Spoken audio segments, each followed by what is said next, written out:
Career बड़ी club में आपका स्वागत है। आखिरी पड़ाव, ये उन बच्चों के लिए कैरियर बड़ी क्लब एक प्रोग्राम लेकर आया है जो नौकरी की तलाश में है, अपना रेज्यूमे भेज चुके हैं, इंटरव्यू दे चुके हैं, या तो जॉब मिली नहीं या अच्छी नहीं मिली। आखिरी पड़ाव में हमारा जो प्रोग्राम है निर्माण, उसकी क्लासेस लेकर एक बार मैं फिर आया हूँ आपके सामने। पिछली क्लास में हमने ग्रुप डिस्कशन के बारे में कुछ बातें की, लेकिन ग्रुप डिस्कशन तक पहुँचने के लिए सबसे पहले आपका रेज्यूमे कंपनी को सिलेक्ट करना होगा, तभी आप ग्रुप डिस्कशन या उससे आगे की स्टेजेस पर पहुंच पाओगे। तो रेज्यूमे कैसे बनाएं, कहां हम लोग गलती कर जाते हैं, आज की क्लास रेज्यूमे मेकिंग के ऊपर होगी, रेज्यूमे राइटिंग के ऊपर। तो रेज्यूमे सबसे पहले हम समझ लेते हैं रेज्यूमे है क्या। ये आपके educational qualification, experience, skill set, projects, internship, volunteership and work experience से रिलेटेड सारी बातें इसमें कवर होनी चाहिए। बहुत से बच्चे ये गलती करते हैं, आजकल एक नया ट्रेंड आया है कि उसमें एक फोटो भी लगाना चाहिए। फोटो का मकसद एक ये होता है कि एक रेज्यूमे देखने वाला एक इम्पैक्ट लेता है आपकी फोटो से। बहुत से बच्चे गलती कर जाते हैं, वो ऐसी फोटो लगा देते हैं जिसके पीछे सीनरी बनी हुई है या प्रॉपरली ड्रेस नहीं है, टी शर्ट में ही उन्होंने फोटो भेज दिया। ऐसी गलती ना करें, अपनी फोटो एक प्रोफेशनल फोटो लगाएं उसमें आपने, जिसमें आप प्रॉपरली ड्रेस्ड हैं। तो ये आपको ध्यान रखना है। दूसरा, जब आप इसमें अपनी कॉन्टैक्ट डिटेल्स डालते हैं तो इंडिया का कंट्री कोड भी अपने मोबाइल नंबर के आगे जरूर डालें। अपना ईमेल आईडी बिल्कुल करेक्ट डालें, अन्यथा अगर गलती हो गई तो आपका मैसेज आप तक पहुंच नहीं पाएगा। अपने कंप्लीट एड्रेस देने की जरूरत नहीं है, कुछ बच्चे अपना कंप्लीट एड्रेस दे देते हैं। आप सिर्फ अपने शहर का नाम डाल दीजिए, उतना पर्याप्त है, क्योंकि आपके साथ जितना भी कंपनी बातचीत करेगी वो ईमेल के जरिए करेगी। अब आते हैं कि इसमें और किन किन चीजों का ध्यान रखना है। तो देखिए, सबसे पहले तो हम समझ लेते हैं कि रेज्यूमे और सीवी, करिकुलम रिक्वायरमेंट डिफरेंस क्या है। सबसे बड़ी चीज जो आपको देखनी है, रेज्यूमे आपके skill set, educational qualification, experience का एक समरी है, जबकि सीवी में इसकी पूरी डिटेल होती है। दूसरी बात, आप अपना रेज्यूमे 1 या 2 पेज में कंप्लीट कर सकते हैं।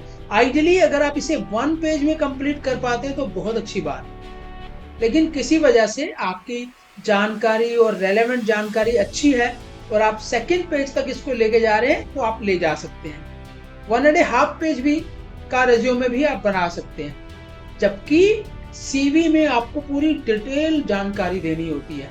तो इसके लिए कोई पेज लिमिट नहीं है, 4-5 पेजेस तक भी आप इसको लेके जा सकते हैं। अब अगर हम बात करें रेज्यूमे की, तो ये basically non academic positions, public and private jobs के लिए दिया जाता है, जबकि आप जब अपना सीवी बनाते हैं तो ये एकेडमिया, फेलोशिप, ग्रांट्स वगैरह के लिए बनाते हैं।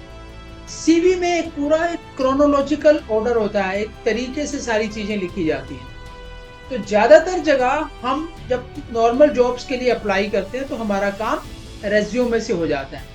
मार्केट में रेज्यूमे और सीवी आपस में इस तरह से इस्तेमाल किए जाते हैं कि जिनमें डिफरेंस ही नहीं है, यानी मार्केट में रेज्यूमे और सीवी को एक ही माना जाता है। लेकिन मैंने आज आपको अपनी इस क्लास के माध्यम में दोनों का डिफरेंस समझाया है, तो आपको ये डिफरेंस मालूम होना चाहिए, तो आप अच्छे से अपना रेज्यूमे या सीवी तैयार कर पाएंगे।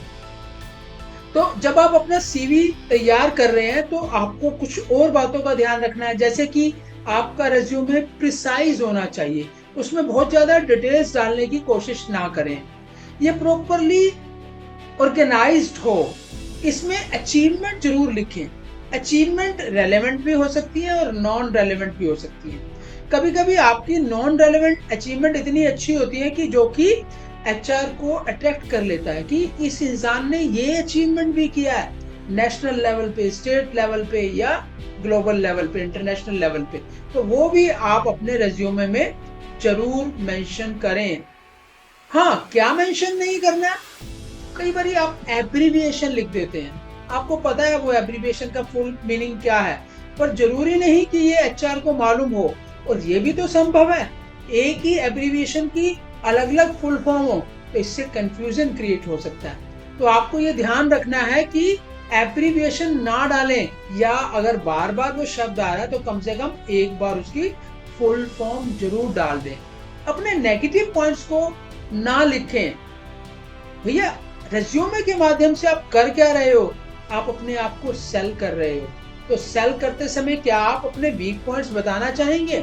क्या आप अपनी नेगेटिव चीजों को बताना चाहेंगे? तो बिल्कुल नहीं। तो आपको ये ध्यान रखना है कि मैं ये चीजें अपने रेज्यूमे में ना लिखूं। एक्चुअल में रेज्यूमे की टाइप्स है। आप ब्रॉडली इसको 4 टाइप्स में डिवाइड कर सकते हैं। पहली टाइप होती है क्रोनोलॉजिकल। क्रोनोलॉजिकल का मतलब है जिसमें आप अपनी एजुकेशनल क्वालिफिकेशन और एक्सपीरियंस को एक क्रोनोलॉजिकल ऑर्डर में लिखते हैं। लेकिन आजकल ट्रेंड असेंडिंग ऑर्डर में नहीं है, रिवर्स क्रोनोलॉजिकल ऑर्डर में है। यानी कि आपको सबसे ऊपर जो लिखना है वो अपनी लेटेस्ट एक्सपीरियंस को लिखना है, या आपको अपनी लेटेस्ट एजुकेशनल क्वालिफिकेशन को लिखना है। यदि आपकी हाईएस्ट क्वालिफिकेशन पोस्ट ग्रेजुएशन है तो ये टॉप पर आएगी। आपने जो लास्ट कंपनी में काम किया अगर किया है तो वो भी टॉप पर आएगा। उससे पहले जो किया वो फिर नीचे आते जाएंगे। तो इसको बोलते हैं रिवर्स क्रोनोलॉजिकल ऑर्डर। तो इस चीज का आपको ध्यान रखना है। लेकिन बहुत बार ऐसा भी तो हो सकता है कि आपके जॉब में गैप्स हो, आपकी एजुकेशनल क्वालिफिकेशन में गैप्स हो। तो अगर आप एक क्रोनोलॉजिकल ऑर्डर में लिखते हैं तो ये गैप्स एकदम पकड़ में आ जाएंगे। तो इससे बचने के लिए एक दूसरे टाइप का रेज्यूमे है जिसको बोलते हैं फंक्शनल रेज्यूमे। इसमें फंक्शनल रेज्यूमे में आप बेसिकली अपनी क्वालिफिकेशन और एक्सपीरियंस का मेंशन कर देते हैं। जरूरी नहीं कि उसमें कोई एक क्रोनोलॉजी हो, जरूरी नहीं कि आप उसमें पूरा टाइम टेबल अटैच करें, यानी कि किस समय आपने वो जॉब की, किस समय आपने छोड़ी, इसकी पूरी डिटेल देने की जरूरत नहीं है। आप कुछ कंपनीज के नाम जिनमें आपने काम किया वो मेंशन कर सकते हैं, आपने जो एजुकेशनल क्वालिफिकेशन ली है वो मेंशन कर सकते हैं। बहुत से बार बच्चे क्या गलती करते हैं कि वो जब अपनी परसेंटेज मेंशन करते हैं, जब कई बार उनकी परसेंटेज बहुत लो होती है, तो मैं ये कहता हूँ कि क्या जरूरत है भैया अपनी ये लो परसेंटेज बताने की। अगर आपके 61% है तो फर्स्ट डिवीजन लिख दो यार, इतना काफी है। 61% से शायद आज की डेट में इन्फ्लुएंस अच्छा ना पड़े। तो इन चीजों का आपको ध्यान रखना है फंक्शनल रेज्यूमे बनाते समय। लेकिन ज्यादातर रेज्यूमे कॉम्बिनेशन होते हैं क्रोनोलॉजिकल और फंक्शनल का, यानी कि दोनों चीजें यूज होती हैं। ये बड़ी चालाकी वाला रेज्यूमे होता है। इसमें आप जहां पे क्रोनोलॉजी देने की जरूरत होती है वहां दे देते हैं, जहां नहीं देने की जरूरत होती है वहां छुपा लेते हैं। तो कॉम्बिनेशन रेज्यूमे आपको हेल्प करता है कि आप ऐसा रेज्यूमे तैयार कर लें जिसमें कुछ चीजें एक क्रोनोलॉजिकल ऑर्डर में हो, हाँ रिवर्स क्रोनोलॉजिकल ही रखिएगा आज के ट्रेंड को ध्यान रखते हुए, और कुछ चीजें एक फंक्शनल रेज्यूमे के रूप में आए। लेकिन रेज्यूमे भेजते समय ऐसा नहीं कि रेज्यूमे बना के रखा हुआ है, कोई भी कंपनी आई और आपने भेज दिया। आपको टारगेटेड रेज्यूमे बनाना है। तो टारगेटेड रेज्यूमे बनाने के लिए आपको जॉब डिस्क्रिप्शन को एक बार ध्यान से पढ़ना होगा।